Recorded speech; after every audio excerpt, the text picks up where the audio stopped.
programa de hoje, continuamos com a reprise de uma série de matérias que marcaram época na história de quase 9 anos de produção do nosso programa. 26 de abril é o Dia do Goleiro. Vamos rever uma matéria com um goleiro especial. Do professor Nelson Cupertino aos mais avançados métodos de ensino. No mês em que se comemora o Dia da Educação, vamos reapresentar uma matéria que rememora 100 anos de educação em Uberlândia. E no Papo Gerais, vamos rever uma entrevista com um personagem especial em comemoração ao Dia do Ferroviário. Mais história, memória e cultura de nossa cidade. Não saia daí, Uberlândia de ontem sempre está só começando.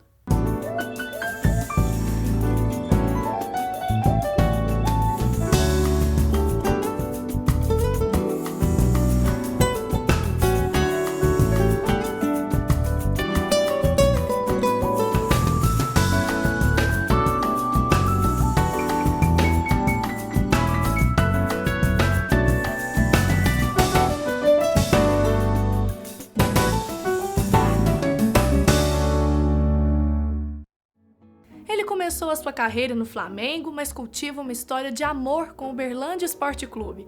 Entramos no arquivo para rever uma matéria com o goleiro Renato. Confira!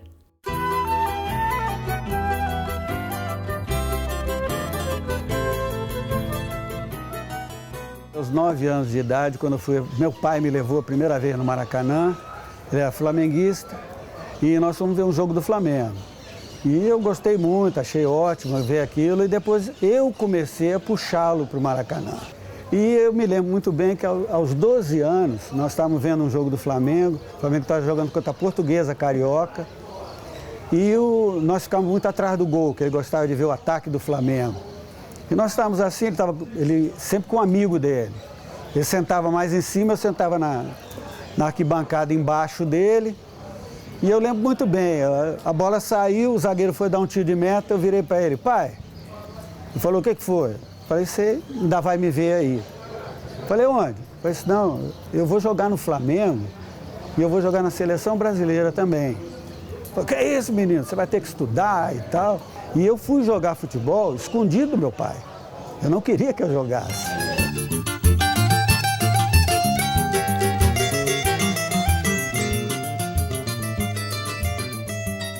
Eu jogava na praia. Naquela época no Rio de Janeiro tinha futebol de praia, futebol 11 contra 11, mas o futebol assim maravilhoso, espetáculo grande, jogos, público ficava em volta vendo os jogos. E eu tinha um amigo meu que ele jogava no juvenil do Flamengo. E um dia ele virou para mim, você não quer treinar no Flamengo, não? Eu falei, eu quero. Aí ele falou assim, eu vou falar com o treinador para ele viver você jogar. Aí um sábado lá, nós jogamos sábado à tarde, um sábado estava lá o treinador do Flamengo e me convidou para ir treinar. Aí eu fui treinar. Aí comecei a treinar e tal no Flamengo, deu certo. Aí no ano seguinte eu joguei o Sub-20. Mas assim, o grande feito assim foi que eu acabei de jogar o Sub-20, eu já estava de férias e no dia 19 de dezembro de 1964, o Flamengo ia decidir o título da Taça Brasil contra o Santos de Pelé, né? Dorval, Mengal, Coutinho, Pelé e Pepe. E esse time eu tinha visto ele ser bicampeão no Maracanã. Eu estava lá torcendo para o Santos também, que a gente torcia muito para o Santos. O Santos é o segundo time de todo o Carioca. Então, de repente falaram assim, você tem que ir para a concentração porque não tem goleiro lá, está todo mundo machucado e você está inscrito, você tem que ir. E realmente, aos 20 ou 25 minutos do segundo tempo, eu tive que entrar.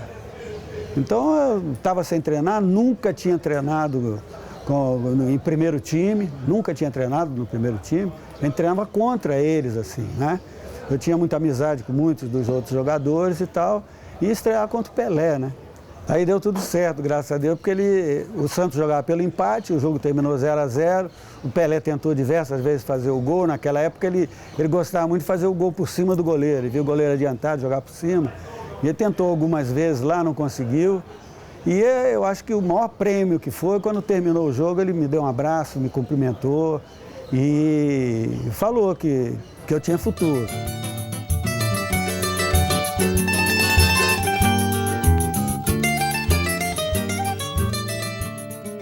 final de 67, nós viemos aqui em Uberlândia fazer um amistoso. Flamengo contra Uberlândia. E nesse dia, quando terminou o jogo, foi um jogo à noite, nós íamos jantar lá no Uberlândia Clube. E na época o diretor de futebol do Uberlândia era o seu filhinho, da Feira dos Presentes. E ele ficou do meu lado lá, dentro do vestiário, e falou assim, você tem que vir para cá, seu lugar é aqui. Eu nunca mais esqueci isso, foi marcante. E eu falo, não, agora eu estou tendo chance, o seu Armando gosta muito de mim, não está na hora, seu lugar é aqui. Você tem que vir para cá, aqui que é o lugar ideal para você. E nós fomos jantar no Uberlândia Clube, ele foi do meu lado no ônibus, sentou do meu lado no jantar. E toda hora ele falava, pensa bem, seu lugar aqui em Uberlândia, aqui é uma cidade maravilhosa, boa demais e tal.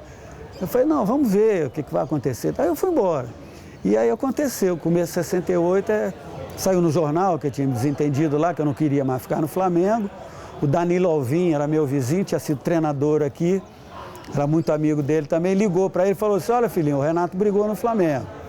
Aí ele me ligou, tá na hora de você vir para cá.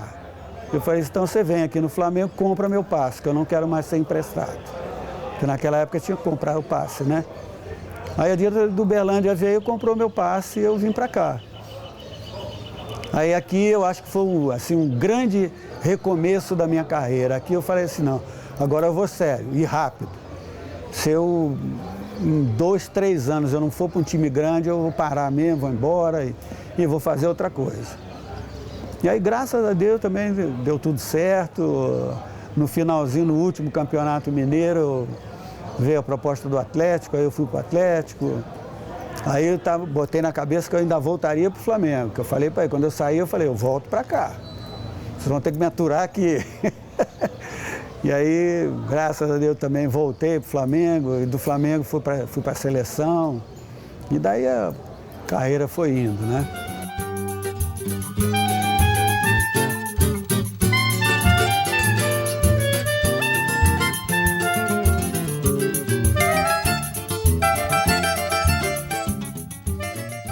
Então, a minha história é assim, muito interessante, é feita de etapas, sabe? Então, tudo tem alguma coisinha, assim, uma mãozinha que diz aquilo, vai por aqui, sabe? Alguém que chega, alguma coisa que, vai por aqui que o caminho é esse aqui.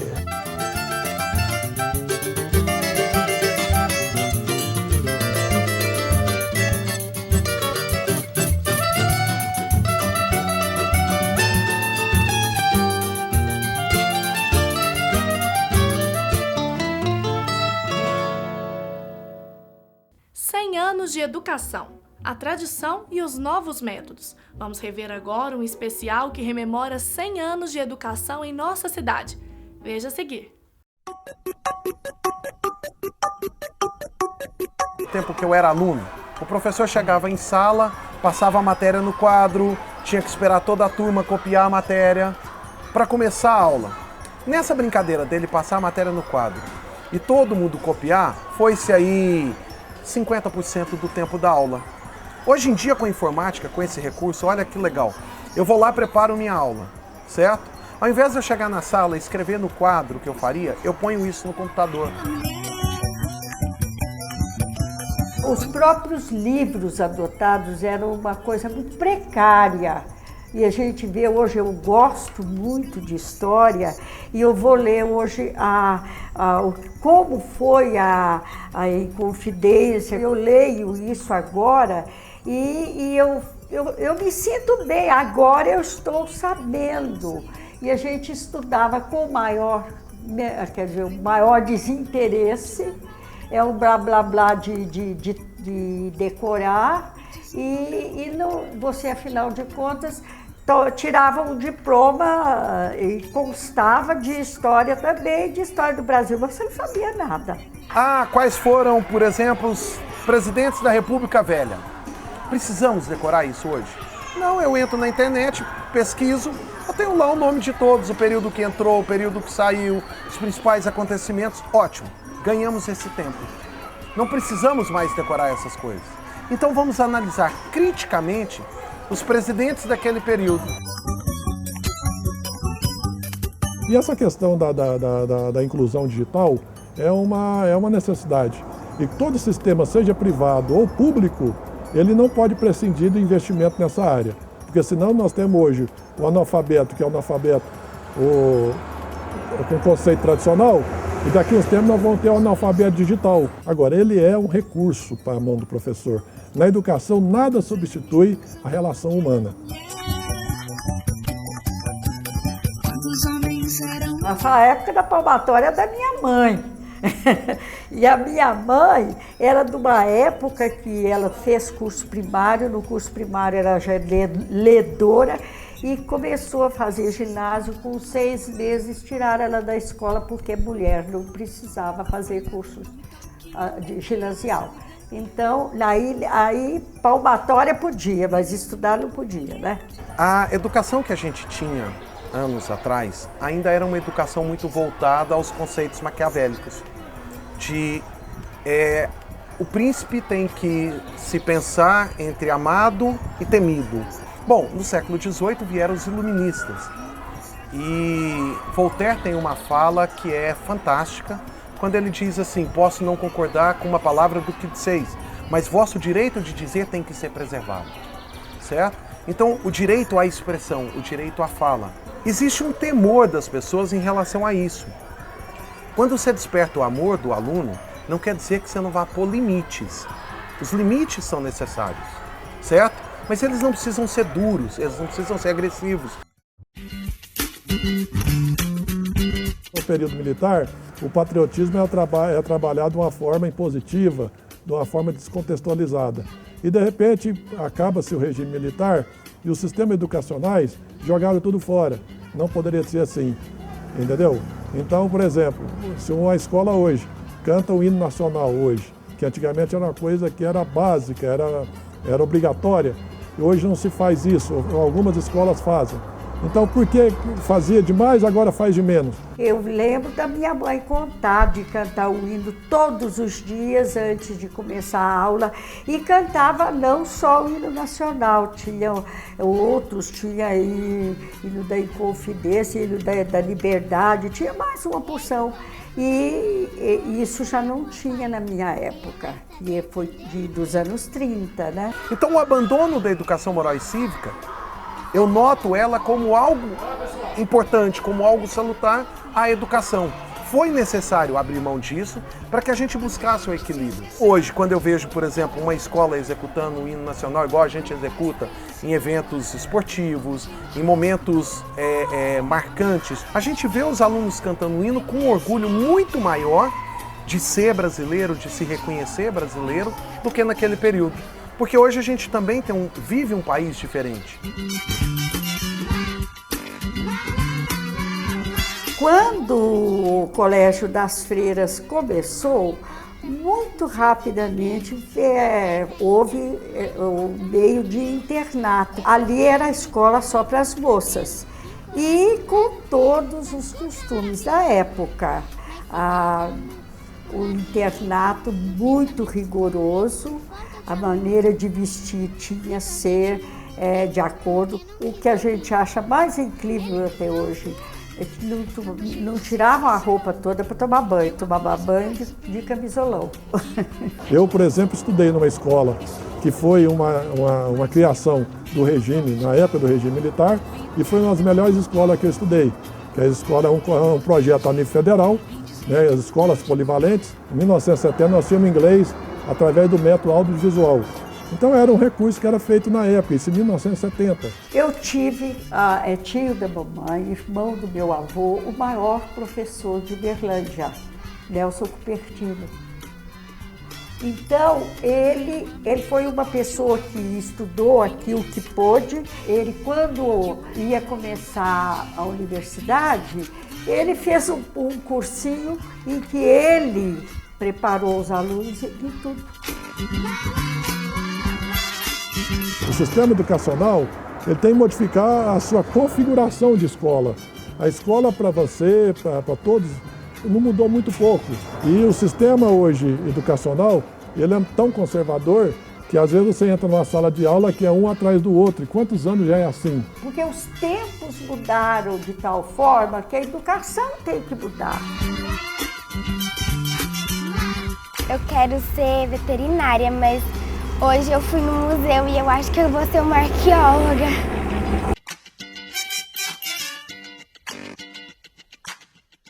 Olá! O nosso bate-papo de hoje é com uma pessoa que tem uma história muito bonita na vida de Uberlândia.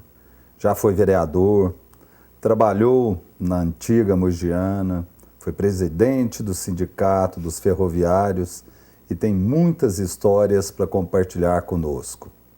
Hoje aqui a gente recebe Antônio Queiroz Barreto.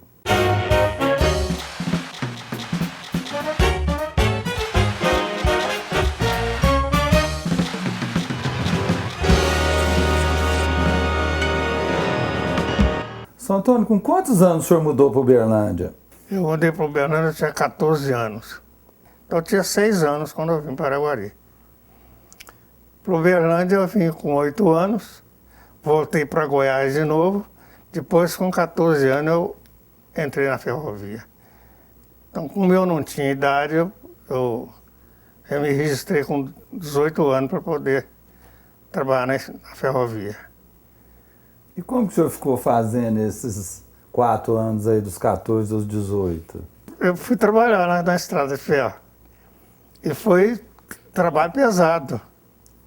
Porque eu fui trabalhar como ajudante de linha.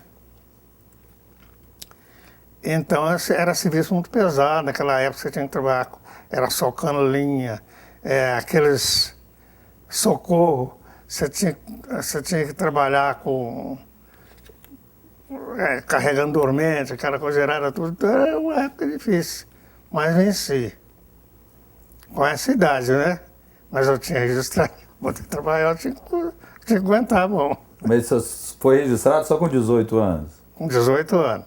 Aí eu, da linha, eu fui transferido para a estação, para os armazéns. E lá era pior, você tinha que carregar sacaria, essa coisa. Eu aguentei. Mas foi até bom, porque a gente aprendeu a trabalhar naquele serviço pesado. Aí da estação a gente transferiu para ajudante de trem. Daqui para Araguari era uma dificuldade terrível, você tinha que estar correndo em cima de vagão, de noite. Para poder ajudar a segurar o trem, você tinha que brecar. Então era uma dificuldade, não era fácil não. E qual que era a jornada de trabalho naquele período? Era de 8 horas por dia ou não tinha horário? Não, o horário era 8, mas você não trabalhava. Você tinha a obrigação de trabalhar 8, 10, 12 horas, 14 horas. E o que representava a estação, o movimento de trem aqui para essa região? Olha, em Uberlândia foi maravilhoso, porque ela representava todo o movimento de transporte, era a ferrovia. Inclusive, nós tínhamos um transporte rodoviário que chamava CMT. E nesse transporte rodoviário fazia o serviço aqui do Prata, Tupaciguara, Itumbiara, Ituiutaba. Ituiutaba, a ferrovia deve uma obrigação muito grande o pessoal de Ituiutaba, os comerciantes lá de Ituiutaba, porque eles deram muito serviço para a ferrovia. Arroz, milho, feijão. Depois começou a vir movimento de soja. Tudo era transportado nos vagões? Isso, tudo era transportado. De lá para cá e daqui para lá. Os caminhões levavam também muita mercadoria. A construção da ponte lá do Tumbiara foi tudo levado daqui para lá, a ferragem, pelos caminhões, chamava-se MT. Quando tinha a linha de trem ali na Monsenhor Eduardo, né? Era comum, tinha umas quadras de bochas e de malha ali na lateral? Tinha. O senhor lembra disso? Lembro. Nós tinha... Eles faziam campeonato, jogava o pessoal daqui da ferrovia com o pessoal de Uberaba, Araguari, então fazia campeonato. A família mogianense era muito importante. Tinha um amor muito grande um no outro. Era uma família mesmo. E o senhor lembra desse... Era bochas e malha que tinha? Isso, bocha e O senhor malha. pode contar para nós como que era o jogo de malha? O senhor lembra como que era? Mais ou menos, porque eu não jogava, né? A malha, no início, quando eles começaram, eles faziam a malha dessa ferradura de animal. Eles usavam lá para jogar. E aí depois foram aprendendo, né? Fizeram as malhas assim, ferro maciço, né? Eles faziam para jogar. E tinha os bons de malha, tinha os também os ruins, né? E aonde que eles encontravam? E qual que era a diversão daquela época dos ferroviários, senhor Antônio? Olha, aí na estação tinha um bar da Dona Gasparina. E eles terminavam a brincadeira deles, eles iam lá para o bar da Dona Gasparina para tomar uma cervejinha, comer alguma coisa, né? E fazer a farrinha deles, né? O senhor pegou a mudança da Mogiana aqui, dos trilhos, onde hoje é o terminal central, lá para a parte alta da cidade? Peguei. Naquela época eu era aquele negrinho que trabalhava no pátio, recebendo caminhões, toda a mercadoria pesada. Eu era aquele negrinho que ficava ali recebendo essa mercadoria. Então esse pátio aí, eu andava ele de canto a canto. Aquela parte de lá ali da Avenida Fernando Vilela, ali tinha pessoal de carneiro, tinha armazém ali, essa coisa, e fazia divisão conosco. Tinha casengue, o pátio da estação fazia divisão com ela. O senhor tem lembrança do que significava aquela cancela ali na Floriano Peixoto? Qual que era o que tinha que fechar para passar o trem? Os transtornos que causava no... Dava muito problema, porque não é todos os chefes que são iguais, né? Por exemplo, o chefe da estação, tinha uns que era assim, mais paciencioso, mais social, mas tinha outros que não. Assim, por exemplo, o João Contino não gostava. Então, o portador que estava trabalhando na cancela ali tinha que tomar cuidado, porque senão ele chamaria a atenção dele. Que recordações que o senhor tem dessa época da Mogiana, mais marcantes? O pessoal dessa época, os comerciantes, tudo era um povo assim, muito bom. Chegava na época do Natal, eles todos mandavam mercadoria para os ferroviários, para o ferroviário dividir as coisas. Então, foi uma época muito boa que a gente participou. O comerciante do Uberlândia sempre foi um povo muito bom. E a classe dos ferroviários era muito valorizada? Era.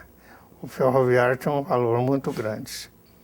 Depois que vendeu a ferrovia, acabou.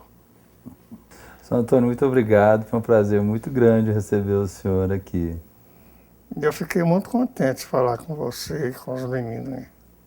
Muito contente. E registrado para a história essa bonita contribuição que o senhor tem dado à vida da nossa cidade, principalmente as pessoas mais simples, né? Muito obrigado.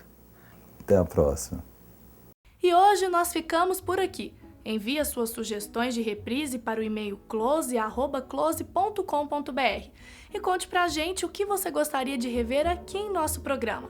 Acompanhe também pelo site www.uberlandiadeontensempre.com.br e até o próximo programa.